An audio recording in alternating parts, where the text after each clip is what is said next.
नमस्कार साथियों। आशा है आप स्वस्थ होंगे, अच्छे होंगे। मित्रों, एक बात जीवन में सबके बहुत महत्वपूर्ण है, जिसे आप भी जानते हैं, हम भी जानते हैं। वही शेयर करना चाहता हूं। आप पूरी जिंदगी काम करेंगे, नौकरी करेंगे, मेहनत मजदूरी करेंगे, व्यवसाय करेंगे, कुछ भी करेंगे, लेकिन अगर इसके साथ साथ आपने मानवता नहीं किया, आपने भाईचारा नहीं निभाया, आपने मानव शरीर धारण करने के बाद मानवता आपने नहीं दिखाई, करुणा प्रेम आपने नहीं दिखाया, तो आपका सब किया कराया व्यर्थ हो जाएगा। क्योंकि आप जानते हैं, आप जब धरती पर आते हैं, एक माँ की गोद से आप बाहर आते हैं, माँ की कोख से बाहर आते हैं, तो आपके शरीर पर एक सूत नहीं होता है। सिर्फ आपके साथ आपके कर्मों का, आपके जीवन का एक सूची आती है, अदृश्य सूची आती है, जिसे बहुत प्रख्यात विद्वान ज्योतिषाचार्य ही उसको समझ सकते हैं। हम आप छोटी छोटे ज्ञान के लोग नहीं समझ सकते हैं।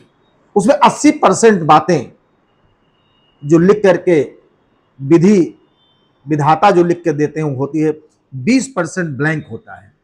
उसको आप अपने कर्मों से, अपने कार्यों से, अपने व्यवहार से उसको उसी तरीके से सही कर सकते हैं। गलत कार्य करके अगर आप तरक्की कर रहे हैं, अगर आप दूसरों का हक मार करके अपने को खुद बड़ा बता रहे हैं, अपने को खुद बहुत सीनियर बता रहे हैं, पैसे में, रुपए में, बंगला में, गाड़ी में अगर दिखा रहे हैं, तो सब आपका व्यर्थ है। आप निष्ठा पूर्वक, ईमानदारी पूर्वक मेहनत से जो कमाएंगे, वही दौलत आपके बच्चों पर, वही दौलत आपके परिवार के लिए शुभ मानी जाएगी। 2 नंबर से धंधा करके लाने पर, गलत ढंग से पैसा लाने पर, वो इसी जीवन में समाप्त हो जाएगा। आप अपने आसपास देख लीजिए, जो पहले गलत काम करते रहे होंगे, उनके बच्चे कैसे हैं, उनका परिवार कैसा है। क्षणिक लगता है कि बहुत तेजी से आगे बढ़ रही, बात मैं मानता हूं। ये कई ऋषि मुनियों ने कहा है कि बहुत से गलत काम करने वाले लोग बहुत तेजी से आगे बढ़ते हैं। तो कुछ लोग कहते हैं वो गलत करते हैं, फिर भी इतना तेजी से बढ़ रहे हैं। मैं भगवान की पूजा करता हूँ, भगवान के बताए हुए रास्ते पर चलता हूँ, साधु संतों के बताए हुए रास्ते पर चलता हूँ, मैं पीछे क्यों हूँ। उनकी सोच सही है, लेकिन अगर आप हिंदू धर्म हैं, हिंदू धर्म को जानते हैं, तो आप जानते हैं कि इसमें जो संचित कर्म है, वो आपको प्रारब्ध जो आप कहते हैं वो मिलता है। उनका प्रारब्ध अच्छा रहा, इस बार वो गलत कर रहे हैं, इसलिए इस बार का प्रारब्ध जब अगली बार कहीं वो आएंगे तो दूसरी योन में होंगे, किसमें होंगे, वो उनका प्रारब्ध ऐसा होगा। हम लोगों का कुछ प्रारब्ध कमजोर रहा होगा, इसलिए हम लोग मेहनत कश हैं, ईश्वर पर भरोसा रखते हैं, गुरु पर भरोसा रखते हैं, साधु संतों की बात पर चलते हैं, बड़ों की इज्जत करते हैं। और आपके साथ जब आप जाएंगे इस दुनिया में, ना आपके साथ कोई गाड़ी जाएगी, ना आपके साथ कोई बीवी जाएगी, ना कोई बच्चा जाएगा, ना कोई कुछ जाएगा। आपके मरने के 1 घंटे बाद अगर सूर्यास्त नहीं हुआ है, तो आपको, अगर आपकी डेथ 3 बजे भी हुई है और बच्चे आपके आसपास के लोग आपके पास हैं, आ गए हैं, तो आपको उसी दिन जला दिया जाएगा, उसी दिन प्रवाहित कर दिया जाएगा, या उसी दिन आपको मिट्टी दे दी जाएगी। आपकी बॉडी को कोई 4 घंटे नहीं रख पाएगा। क्यों? क्योंकि जो इसमें सबसे कीमती वस्तु था, जो सबसे कीमती वस्तु था, वो चला गया। ये शरीर तो मिट्टी की है, ये शरीर मिट्टी की है, मिट्टी में मिल जाएगा। आपके शरीर का सबसे कीमती वस्तु क्या है? आपकी प्राणवायु, जो किसी ने नहीं देखा है। आपकी प्राणवायु ही की ही कीमत है। इसीलिए प्राणवायु के निकलने के बाद आपके शरीर की कोई कीमत नहीं है, जिसे आप व्यर्थ समझते हैं। आपने कभी अपने प्राणवायु की रक्षा नहीं की। आपने किसी को जुबान देकर के कभी अपने जुबान पर खड़े नहीं उतरे। प्राणवायु ही से जुबान मिलती है। आप किसी से वादा करके मुकर जाते हैं, आपके मरने के बाद आपकी वो दशा होती है कि मैं क्या बताऊं। जिसके लिए आप 24 आवर्स बंगला बनवा रहे थे, पैसा कमा रहे थे, दूसरों का गला काट रहे थे, वही लोग आपको घाट तक ले जाएंगे। वही लोग आपको जला करके 13 दिन भी नहीं शोक मनाएंगे। बहुत से लोग तो तीसरे दिन, उनके पास टाइम ही नहीं अपने परिजनों के लिए 13 दिन तक शोक मनाए, उसे तितरा कहते हैं। तीसरे दिन ही आपके श्राद्ध रही सब कर देते हैं, उनके पास टाइम नहीं है। जब उनके पास टाइम नहीं है तो आपके पास क्यों इतना टाइम है कि आप दूसरों का गला काट के अपने बच्चों का, अपने परिवार का, अपने पाल्यों का आप गला मजबूत कर रहे हैं? क्या आप आह नहीं लेंगे? एक छोटी सी कहानी आती है वाल्मीकि भगवान की, वाल्मीकि ऋषि की। वाल्मीकि ऋषि जंगल में लूटपाट करते थे, साधु संतों को भी नहीं छोड़ते थे, किसी को भी नहीं छोड़ते थे। उस जंगल से, चित्रकूट के उस जंगल से जो कोई जाता था उसे लूट लेते थे। साधु संतों भी जाते रहते, चित्रकूट आते जाते रहते थे।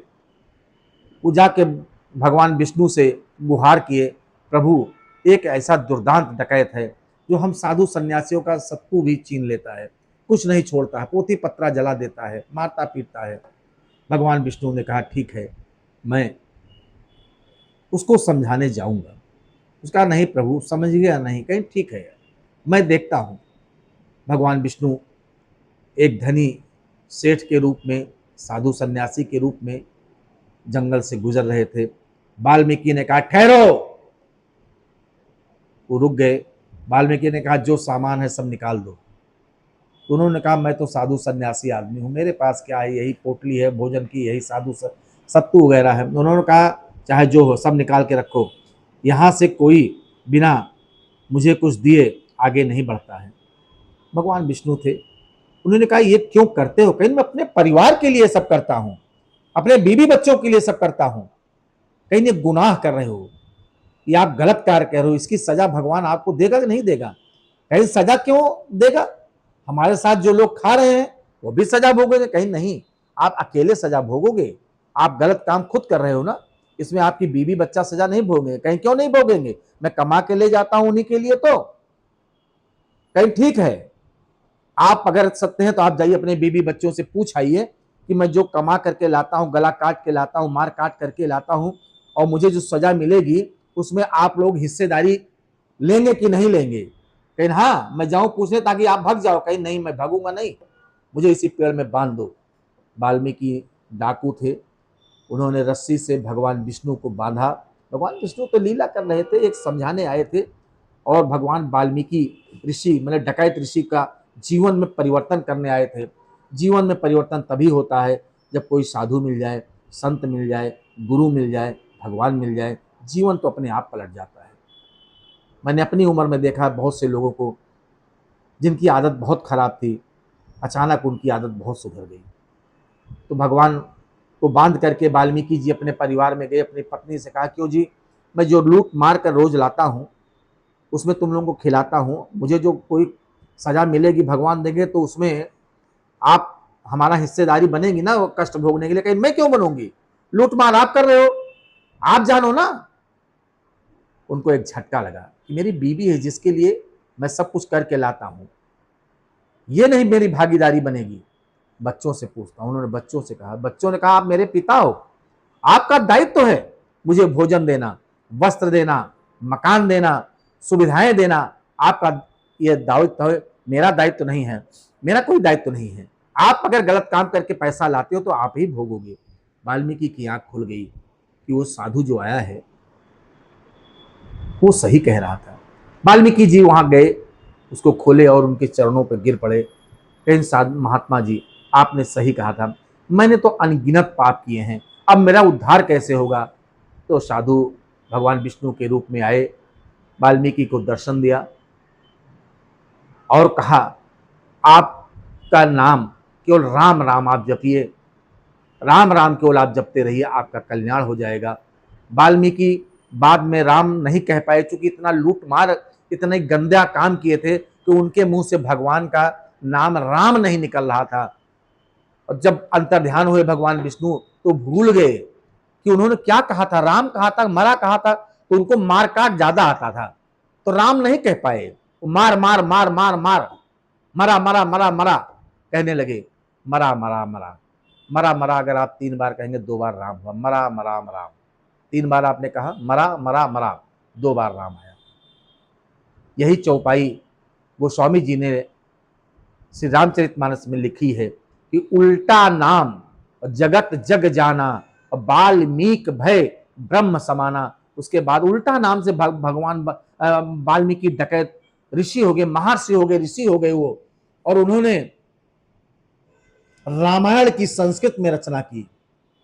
रामायण जो भगवान राम के जन्म लेने से पहले वाल्मीकि जी लिख चुके थे। उनको इतनी दिव्य दृष्टि थी कि भगवान राम अयोध्या में अवतरण लेंगे और वो बन आएंगे, साधु संतों को दर्शन देंगे और अत्याचारी रावण का विनाश करेंगे। ये वाल्मीकि जी पहले लिख चुके हैं। उसी से सावधान लेते हुए, उसी से लेते हुए गोस्वामी तुलसीदास जी ने 600 साल पहले रामचरितमानस का जो लिखा है, जो उन्होंने लिखा, एक एक चौपाई रामचरितमानस की आपको प्रेरणा देती है। एक कहानी नहीं वाल्मीकि की, एक संदेश है हमारे आप गलत लोगों के लिए। गलत कार्य से कैसे पैसा कमाया करके आप जो आगे बढ़ते हैं, वो आप कैसे उसको सही कर पाते हैं, वो सही नहीं है। तो मैं आज कह रहा हूं कि अगर आप मानव स्वभाव में हैं, मानव शरीर में हैं, तो मानवता मत भूलिए। किसी का हड़पने की योजना मत बनाइए। किसी को देख करके कि वो 50 लाख की गाड़ी से चल रहा है, मैं 1 करोड़ की गाड़ी लूंगा। आखिर 1 करोड़ की आप गाड़ी लेंगे, 50 लाख की लेंगे, तो कहीं ना कहीं कुछ झोल करेंगे। आज भी भारत देश में आईएएस का भी इतना वेतन नहीं है कि वो करोड़ों की गाड़ी से चले। लेकिन मैंने देखा भी है, मैंने सुना भी है कि 60,000, 80,000, 1 लाख पाने वाला 50 लाख की गाड़ी से चल रहा है। कहाँ से आ रहा पैसा?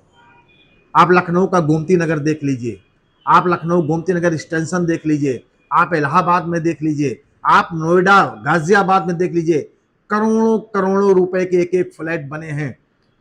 जो नौकरी कर रहे हैं उनकी पूरे 30 साल की नौकरी का पूरा वेतन लगा दीजिए, उससे भी महंगा उनका फ्लैट है। सब भगवान देख रहे हैं, आज नहीं तो कल।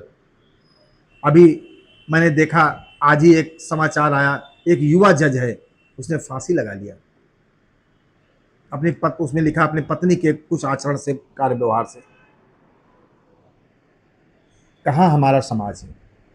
मैं सिर्फ इतना विनम्र निवेदन करना चाहता हूं, अच्छा खूब पैसा कमाइए, खूब पैसा कमाइए, लेकिन किसी का गला मत काटिए, किसी का हिस्सा मत मारिए। 1-1 लाख, 1.5 लाख, 80-80 हजार रुपए राजस्व विभाग के बाबू, थाने के पुलिस दरोगा तनख्वाह पाते हैं। फिर भी एक फटी कमीज पहनने जाने वाला व्यक्ति जब अपना काम कराने जाता है, उसे 100, 200, 400, 500 की अपेक्षा रखते हैं और लेते हैं, जग जाहिर लेते हैं। कहां जा रहे हैं आप? क्या क्या इकट्ठा कर रहे हैं? पाप क्या इकट्ठा कर रहे हैं? आप पाप इकट्ठा कर रहे हैं ना।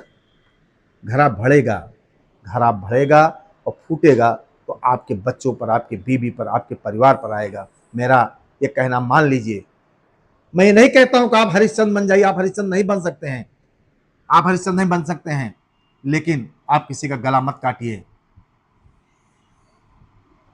किसी का कोई काम अच्छा हो जाता है, अगर वो प्यार से आपको एक लड्डू खिला रहा था, आप लड्डू खा लीजिए, लेकिन आप कभी उसके सामने हाथ फैला के 100, 200, 400, 1000, 2000, 10,000 मत मांगिए। किस लिए मांगेंगे? आप अपने बच्चों को लायक बनाइए ना। आप अपने बच्चों को लायक बनाइए, उनके लिए घर मत बनाइए, खेत मत खरीदिए, उनके लिए बैंक बैलेंस मत कीजिए। आप उन्हें सिर्फ लायक बनाइए, उन्हें देश का नागरिक बनाइए, उस समाज का नागरिक बनाइए। आप उनको जातियों में मत बांटिए, आप उनको संप्रदाय में मत बांटिए, आप उन्हें इस देश का नागरिक बनाइए। निश्चित है, अगर आप इस देश का नागरिक बनाएंगे, इस देश का बेटा बनाएंगे, तो कभी गलत नहीं करेगा। मैं देखता हूँ रिजल्ट आता है, परिणाम आता है, लोग अपने अपनी जातियों के अधिकारियों का या बच्चों का लेकर टैग करते हैं सोशल मीडिया पर। यह भी एक गलत मानसिकता है।